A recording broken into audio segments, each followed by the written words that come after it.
Je m'appelle Timmy O'Toole, je viens à peine d'avoir 10 ans. La police m'a demandé où étaient mes parents. Je n'ai pas de famille. J'étais dans ce puits depuis 5 jours, alors qu'en réalité, toute cette histoire n'était qu'une énorme farce que j'avais moi-même inventée. Ce soir-là, je voulais simplement récupérer la radio portant mon nom au fond du puits, mais en ne faisant pas attention, j'y suis tombée moi-même. Confessionnal. J'ai alors appelé à grands cris les policiers au bord du puits et je leur ai avoué la vérité, il n'y avait jamais eu de Timmy O'Toole. En apprenant ce qui s'était vraiment passé, les policiers ont imaginé leur propre blague, puis ils sont tout simplement rentrés dormir.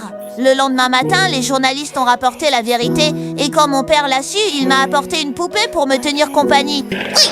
Ferme-la, gros sage pelé. M'oblige pas à descendre. Fou de colère, il a voulu descendre dans le puits pour me corriger, mais les employés du maire l'ont immédiatement arrêté. Le maire a même tenu une conférence de presse pour annoncer que je resterai à jamais dans ce puits. Le soir, ma mère m'a apporté un pull et l'émotion m'a fait fondre en larmes. En voyant cela, mon père n'a plus réussi à se contenir. Il a saisi une pelle et a commencé à creuser un tunnel pour venir me sauver. Willy, en voyant la scène, a attrapé une pelle lui aussi, a arraché sa chemise et s'est joint à l'équipe de secours. Les habitants du quartier, en apprenant ce qui se passait, sont arrivés les uns après les autres. Finalement, grâce aux efforts de tout le monde, j'ai enfin été sortie du puits. Oh maman, papa. Oh Bart, tu m'as tellement manqué. Si tu aimes ce genre de contenu, n'hésite pas à t'abonner et liker cette vidéo. Et si tu souhaites une partie 2, dis-le moi en commentaire et je te fais ça une fois que c'est fait.